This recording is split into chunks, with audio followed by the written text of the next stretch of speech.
નમસ્કાર વિદ્યાર્થી મિત્રો, જય વિજય વિદ્યાલય ધોરણ 9માં આપ સૌનું સ્વાગત છે।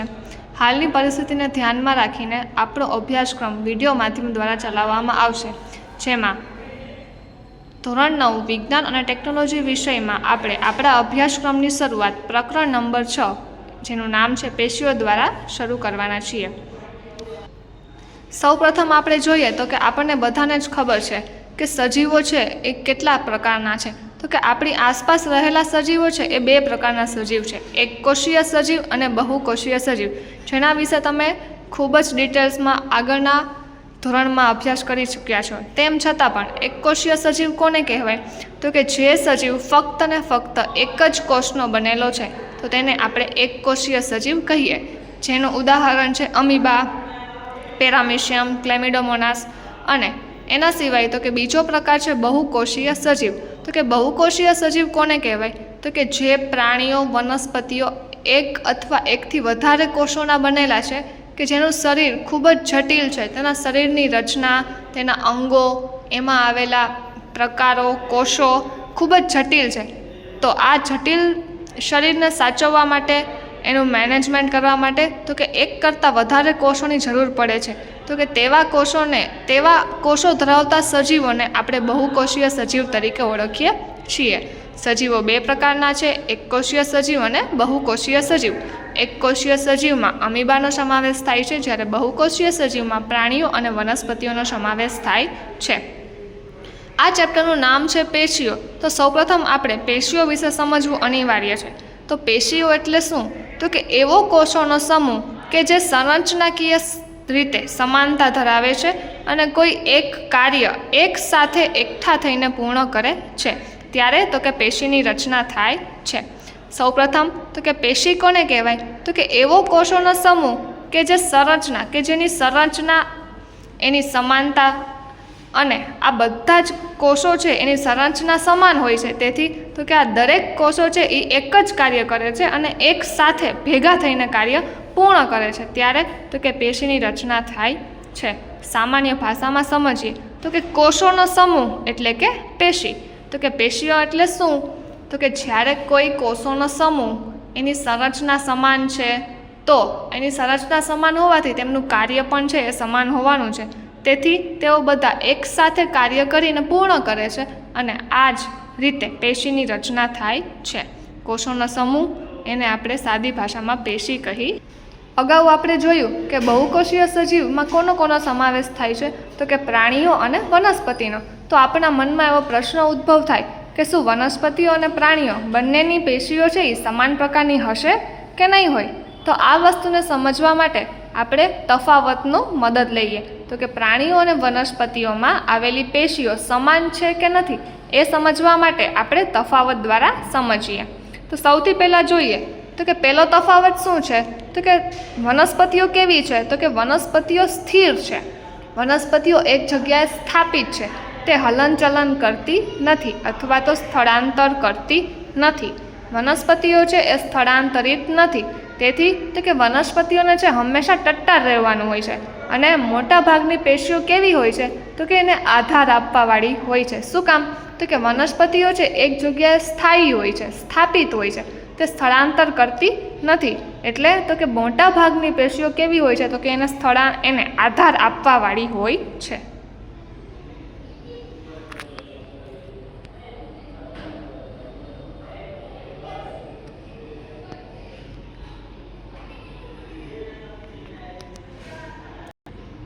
ફરી એકવાર સમજીએ કે પેશીઓ કોને કહેવાય? તો કે એવો કોષોનો સમૂહ કે જે સંરચનાકીય સમાનતા ધરાવે છે અને કોઈ એક કાર્ય એક સાથે એકઠા થઈને પૂર્ણ કરે છે, ત્યારે પેશીની રચના થાય છે। સાદી ભાષામાં કહીએ તો કોષોનો સમૂહ એટલે કે પેશી। ત્યારબાદ તો કે વનસ્પતિઓ અને પ્રાણીઓની રચના અને તેની અંદર આવેલી પેશીઓ સમાન છે કે નથી, તો એ જાણવા માટે આપણે તફાવતની મદદ લઈએ। તો સૌપ્રથમ આપણે જોઈએ તો કે વનસ્પતિ કેવી છે? તો કે વનસ્પતિ છે એ સ્થિર છે, એક જગ્યાએ સ્થાપિત છે, તે સ્થળાંતર કરતી નથી, તેથી તો કે વનસ્પતિએ હંમેશા ટટ્ટાર રહેવાનું હોય છે, એટલે તો કે મોટા ભાગની પેશીઓ છે એને આધાર આપવાવાળી હોય છે। આ પેશીના કોષો સામાન્ય રીતે મૃત અવસ્થામાં હોય છે. શું કામ? તો કે તેનું માત્ર ને માત્ર એક જ કામ છે અને એ છે આધાર આપવાનું. એટલા માટે તો કે આ પેશીના જે કોષો છે એ હંમેશા મૃત હોય છે. ત્યારબાદ જોઈએ તો કે પ્રાણીઓ શું કરે છે? તો કે પ્રાણીઓ છે એ આહાર, પ્રજનન, રહેઠાણ ઘણી બધી અલગ અલગ પ્રક્રિયાઓ માટે અથવા એની શોધ માટે વિચરણ કરે છે. આથી તો કે વનસ્પતિ છે એ સ્થાયી છે, પરંતુ પ્રાણીઓ છે એ સ્થાયી હોતા નથી. તો આ પહેલો તફાવત આપણને જોવા મળે છે કે વનસ્પતિઓ છે એ સ્થાયી હોય છે, સ્થળાંતરિત કરતી નથી, જ્યારે પ્રાણીઓ છે એ આહાર, પ્રજનન, રહેઠાણ માટેની શોધમાં વિચરણ કરે છે. એટલા માટે તો કે પ્રાણીઓની જે પેશી છે એ વનસ્પતિઓ કરતાં અલગ છે અને પ્રાણીઓ છે એ સ્થાયી હોતા.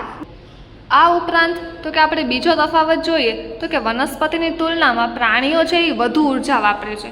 શું કામ? તો કે પ્રાણીઓની મોટા ભાગની પેશીઓ જીવંત હોય છે.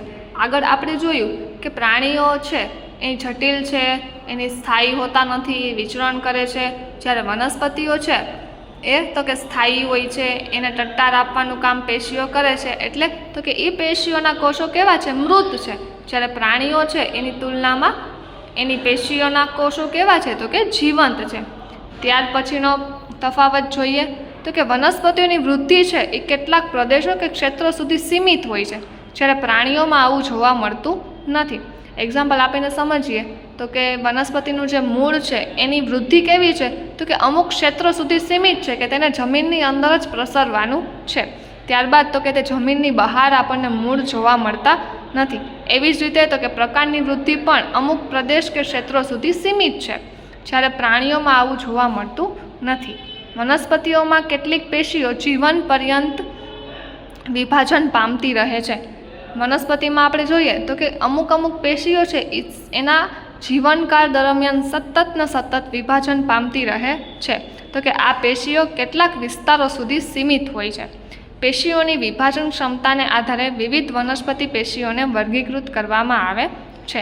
તો સૌપ્રથમ આપણે જોઈએ તો કે પ્રાણીઓમાં અને વનસ્પતિઓમાં પેશીઓના પ્રકાર. તો સૌપ્રથમ આપણે વનસ્પતિઓમાં પેશીના પ્રકાર જોઈએ તો કે એના પ્રકાર આપણને કેવી રીતે જાણવા મળે? તો કે પેશીઓની વિભાજન ક્ષમતાને આધારે વિવિધ વનસ્પતિ પેશીઓને વર્ગીકૃત કરવામાં આવે છે. કે કઈ પેશી કેવું વિભાજન કરે છે, કઈ જગ્યાએ વિભાજન કરે છે, એની વિભાજનની ક્ષમતા કેવી છે. તો કે આ બધી જ વસ્તુને ધ્યાનમાં રાખી અને વનસ્પતિ પેશીઓને વર્ગીકૃત કરવામાં આવે છે. વનસ્પતિઓની પેશીઓની વર્ગીકૃત કરવામાં આપણે જોઈએ તો કે વૃદ્ધિ પામતી જે પેશી છે તેને આપણે વર્ધમાન પેશી તરીકે ઓળખીએ છીએ. વર્ધમાન પેશીનું બીજું નામ છે વર્ધનશીલ પેશી. અને જે પેશી સ્થાયી અવસ્થામાં હોય છે કે જે ફક્ત ને ફક્ત વનસ્પતિને આધાર આપવાનું અથવા ટટ્ટાર રાખવાનું કાર્ય કરે છે, તો તે સ્થાયી પેશી તરીકે ઓળખાય છે.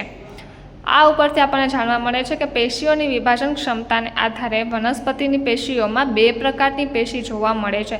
પહેલું છે વર્ધમાન પેશી. વર્ધમાન પેશી કે જે સતત વૃદ્ધિ પામતી રહે છે.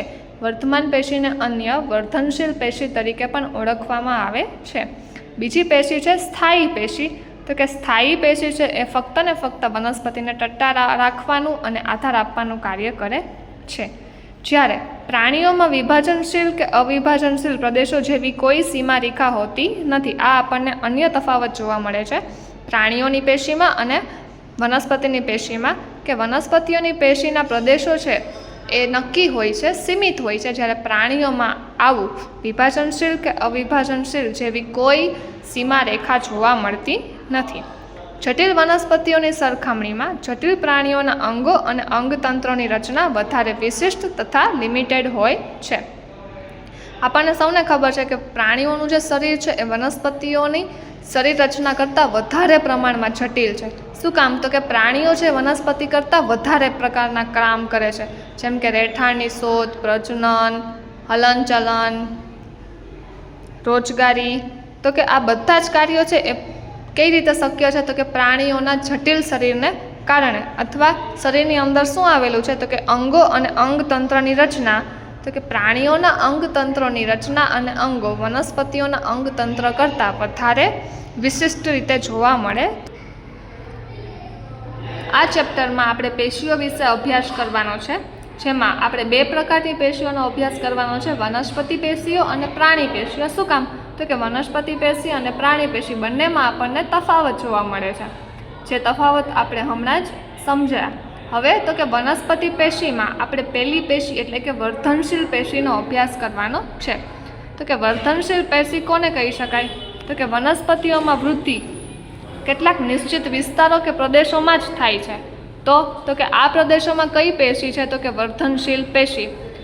વર્ધનશીલ પેશી એ વનસ્પતિઓમાં એવા જ વિસ્તારોમાં આવેલી છે કે જેમાં ફક્ત ને ફક્ત વૃદ્ધિ થાય છે. એવી જ રીતે તો કે વર્ધનશીલ પેશી કયા ભાગમાં આવેલી છે તેના આધારે તેના પ્રકાર પણ વર્ગીકૃત કરવામાં આવે છે. સૌપ્રથમ વનસ્પતિ પેશીઓમાં પહેલી પેશી છે વર્ધનશીલ પેશી. વર્ધનશીલ પેશી ક્યાં હોય છે? તો કે વનસ્પતિઓમાં વૃદ્ધિ કેટલાક નિશ્ચિત વિસ્તારો કે પ્રદેશોમાં જ થાય છે. તો કે આ નિશ્ચિત પ્રદેશોમાં કે જ્યાંનું મુખ્ય કાર્ય વૃદ્ધિનું છે એવી જગ્યાએ વર્ધનશીલ પેશી જોવા મળે છે. વર્ધનશીલ પેશી કયા ભાગમાં આવેલી છે તેના આધારે તેને વર્ગીકૃત કરવામાં આવે છે. વર્ધનશીલ પેશી કઈ જગ્યાએ આવેલી છે તેના આધારે તેના 3 પ્રકાર પાડવામાં આવેલા છે. પહેલું છે અગ્રસ્ત વર્ધનશીલ પેશી, બીજું આંતરવિષ્ટ વર્ધનશીલ પેશી અને ત્રીજું પાર્શ્વીય વર્ધનશીલ પેશી. હવે તો કે અગાઉ આપણે જોયું કે વર્ધનશીલ પેશીનું મુખ્ય કાર્ય શું છે? તો કે વનસ્પતિની વૃદ્ધિ કરવાનું. હવે તો કે આ વૃદ્ધિ તો કે કઈ જગ્યાએ વર્ધનશીલ પેશી આવેલી છે તેના આધારે તેના 3 ભાગમાં વર્ગીકૃત કરવામાં આવેલી છે. પહેલું છે અગ્રસ્ત, બીજું આંતરવિષ્ટ અને ત્રીજું પાર્શ્વીય. હવે આપણે જોઈએ કે અગ્રસ્ત વર્ધનશીલ પેશીનું કાર્ય શું છે? તો કે અગ્રસ્ત વર્ધનશીલ પેશી ક્યાં આવેલી છે? તો કે મૂળ અને પ્રકાંડના આગળના ભાગમાં આવેલી છે. તો કે મૂળ અને પ્રકાંડમાં જે ટોચના ભાગમાં વૃદ્ધિ થાય છે, કોષોની વૃદ્ધિ, એ દરેક જગ્યાએ અગ્રસ્ત વર્ધનશીલ પેશી આવેલી છે. આંતરવિષ્ટ વર્ધનશીલ પેશી એ વનસ્પતિના મૂળ અને પ્રકાંડની ગાંઠમાં જોવા મળે છે. ત્રીજું પાર્શ્વીય વર્ધનશીલ પેશી. હવે તો કે આ 3 પેશીઓને આપણે આકૃતિ દ્વારા સમજીએ. અહીં આકૃતિમાં તમે જોઈ શકો છો કે વનસ્પતિના દેહમાં વર્ધનશીલ પેશીનું સ્થાન બતાવેલું છે. અગ્રસ્ત વર્ધનશીલ પેશી ક્યાં આવેલી છે? તો કે આ જે પ્રકાંડ છે, વનસ્પતિ દેહ છે, તેમાં સૌથી ટોચના ભાગે અગ્રસ્ત વર્ધનશીલ પેશી આવેલી છે. શું કામ તેને અગ્રસ્ત વર્ધનશીલ પેશી કહેવામાં આવે છે? તો કે વનસ્પતિ દેહના સૌથી અગ્ર ભાગમાં વૃદ્ધિ પામતી પેશી આવેલી છે, એટલા માટે તેને અગ્રસ્ત વર્ધનશીલ પેશીનું સ્થાન પ્રમાણે તેનું નામ આપવામાં આવેલું છે. ત્યારબાદ જોઈએ આંતરવિષ્ટ વર્ધનશીલ પેશી. તો કે આંતરવિષ્ટ વર્ધનશીલ પેશી અગ્રસ્ત અને પાર્શ્વીય બંને પેશીની વચ્ચેના ભાગમાં જોવા મળે છે, એટલા માટે તેને આંતરવિષ્ટ એટલે કે પાર્શ્વીય અને અગ્રસ્ત બંનેના વચ્ચેના ભાગમાં જોવા મળતી હોવાથી તેને આંતરવિષ્ટ વર્ધનશીલ પેશી કહેવામાં આવે છે. ત્યારબાદ ત્રીજું છે પાર્શ્વીય વર્ધનશીલ પેશી, કે જે વનસ્પતિ દેહના છેડાના ભાગમાં જોવા મળે છે, તેથી તેને પાર્શ્વીય વર્ધનશીલ પેશી તરીકે ઓળખવામાં આવે છે. વર્ધનશીલ પેશીના તેના સ્થાનને આધારે 3 પ્રકાર છે જે આકૃતિમાં દર્શાવવામાં આવ્યા છે. પહેલું છે અગ્રસ્ત વર્ધનશીલ પેશી, બીજું આંતરવિષ્ટ વર્ધનશીલ પેશી અને ત્રીજું પાર્શ્વીય વર્ધનશીલ પેશી. અગ્રસ્ત વર્ધનશીલ પેશી, આંતરવિષ્ટ વર્ધનશીલ પેશી અને પાર્શ્વીય વર્ધનશીલ પેશીના સ્થાન સમજ્યા બાદ આપણે તેની કાર્ય કરવાની શક્તિ વિશે સમજીએ. તો કે વર્ધનશીલ પેશીના કોષો છે એ ખૂબ જ સક્રિય હોય છે. શું કામ?